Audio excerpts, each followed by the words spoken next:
Hello, bonjour, aloha. What is up, everybody? Welcome back to my channel. Today we are going to be trying out some new drugstore makeup. I sort of scoured the aisles at Target and found a few items that are a little new, seem a little fun, seem like things that would be a good review because I certainly am interested in seeing if they are up to par. That took a lot of energy out of me just saying that intro. Excuse me, I need a little caffeine hit. D'accord, that means okay in French. Oui, oui, baguette. We are going to start by priming our face. I'm just gonna use my normal primer. What I'm kind of gonna do this video is do like half products that I already know and love, and then try out the other products on top of them because like, I don't know, I don't wanna try out a new primer with a new foundation because then if it looks bad, then how do I know it's the primer or the foundation? You feel? You feel. So I'm gonna be using the Rare Beauty Illuminating something or other. What's it called? Illuminating Primer. Wow, I was so on it. Should have just trusted myself, you know? This stuff is so fun. I like kind of putting on a lot of this because if you don't put on that much, it still primes well, but you don't really get that glow. But when I put on a lot, I am just Glow City. I wanna be Glow City.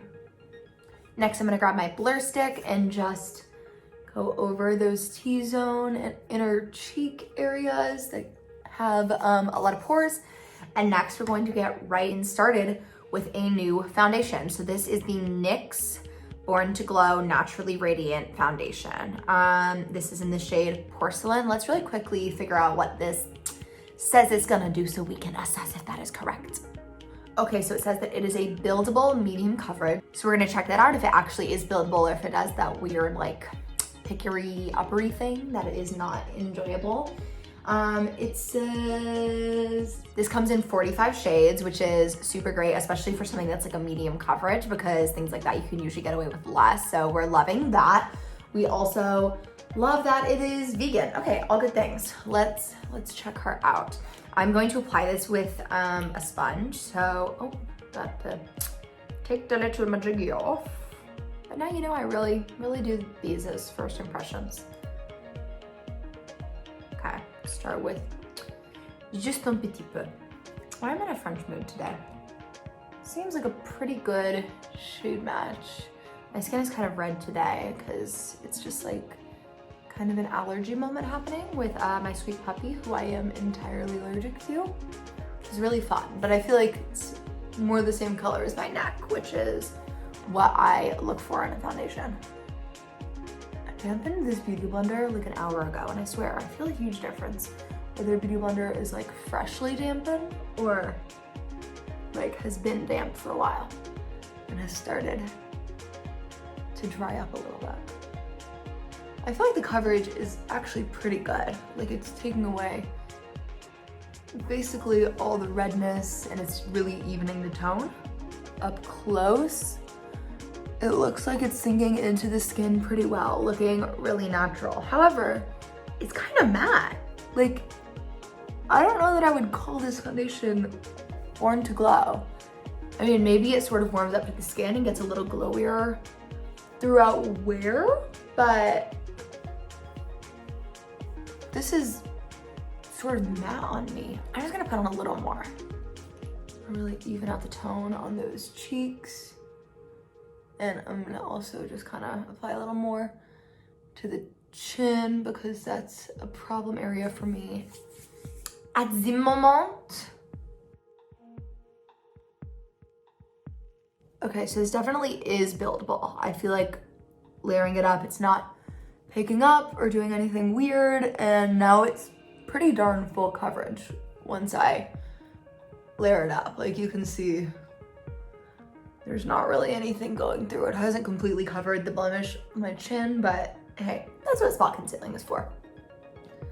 I would say overall, so far I like it. It just is kind of, I don't know. I take that back, I said I like it. It's kind of accentuating texture on my face. You see what I mean? Like, I feel like you can kind of see it sitting on top of the skin rather than just seeing my skin. Okay, we're gonna give it time to sink in. That usually helps with that kind of thing. So moving on, we're going to try the Born to Glow concealer. This I think is like a fairly new collection from NYX, and it is really well priced. So that foundation was literally $10. Yeah, and the concealer is only $9. So tray is affordable.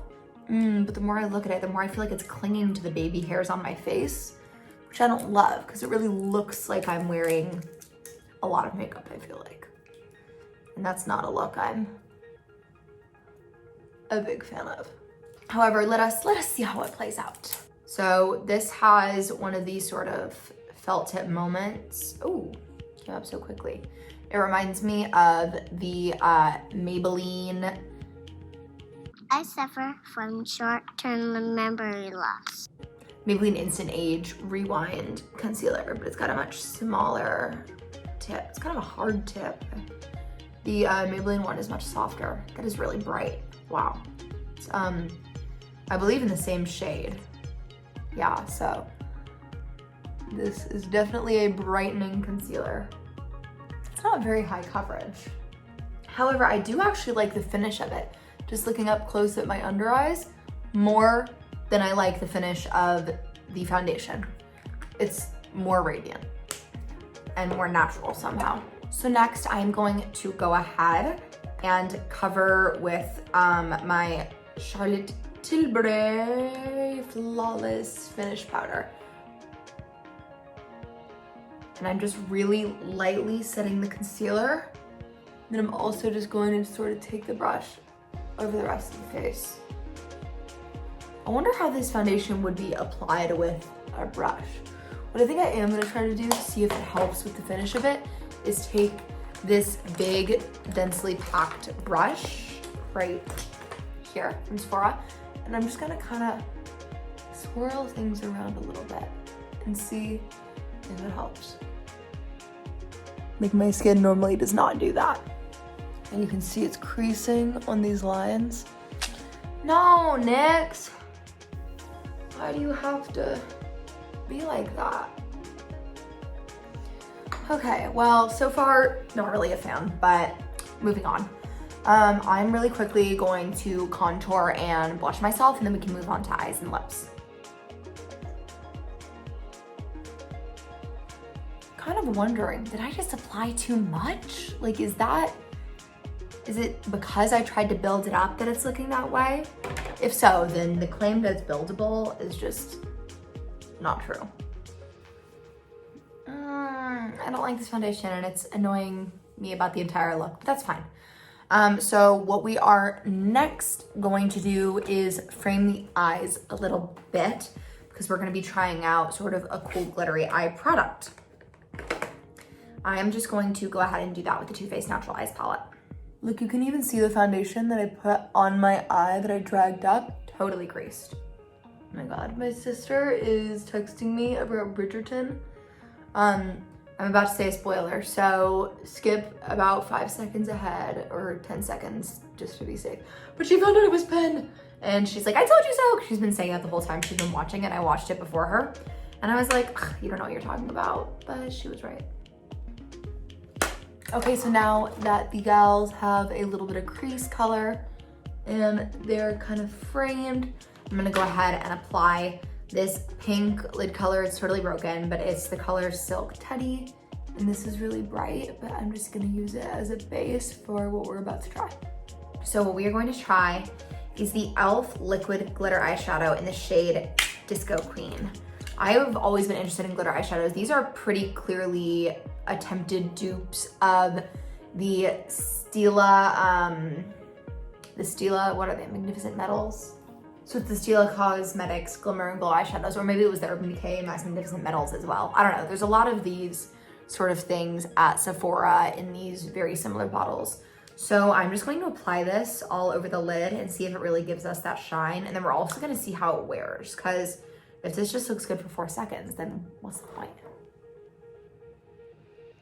Ooh, okay, she's definitely bright, wow.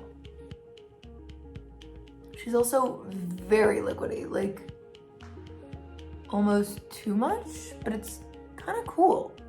And the shade's kind of interesting because it's not just like your normal silver hollow. It's got a little bit of an iciness to it.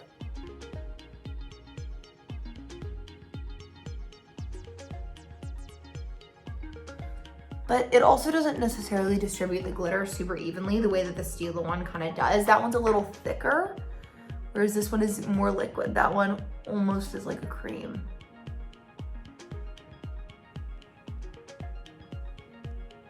I also feel like there was just a lot more on the initial one than on this one. You can even see like that and that. That has way more glitter.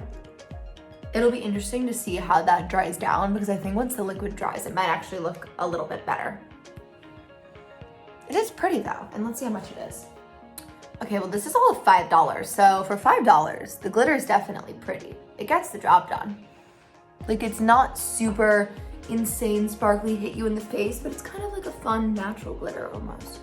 So next I'm going to try out our last product of the day. This is the e.l.f. Sheer Slick in Wild Peach. I really love sort of sheer balmy lip products, so I'm really interested to see how this works. It's really pretty. I like the packaging, how it's all this sort of translucent thing, but it's the color of the shade.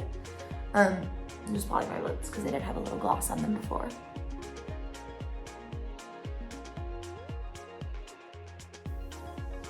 I really like that.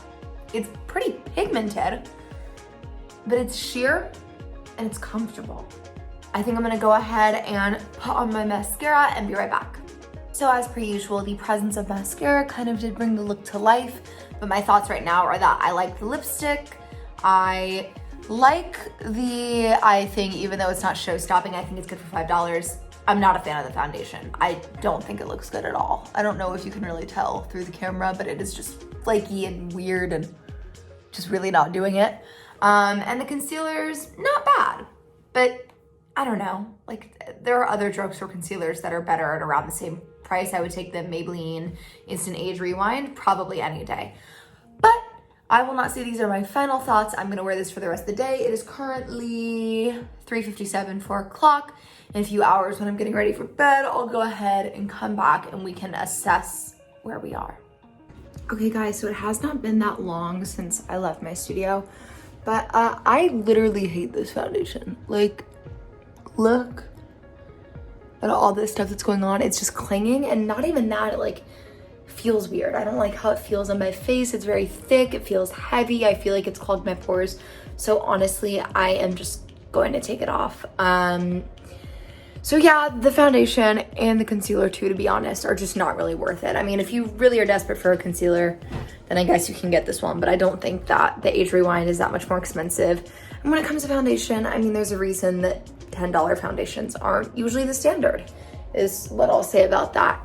If you guys really want me to go on a hunt for a $10 foundation that works well, I will do so, but this is just, it's not it. So I'm gonna save the check-ins and the time and the whatnot. I am liking the lip product, and the eye product I still think is cute. So those are all my thoughts. Thank you guys so much for watching, and I'll see you in my next video.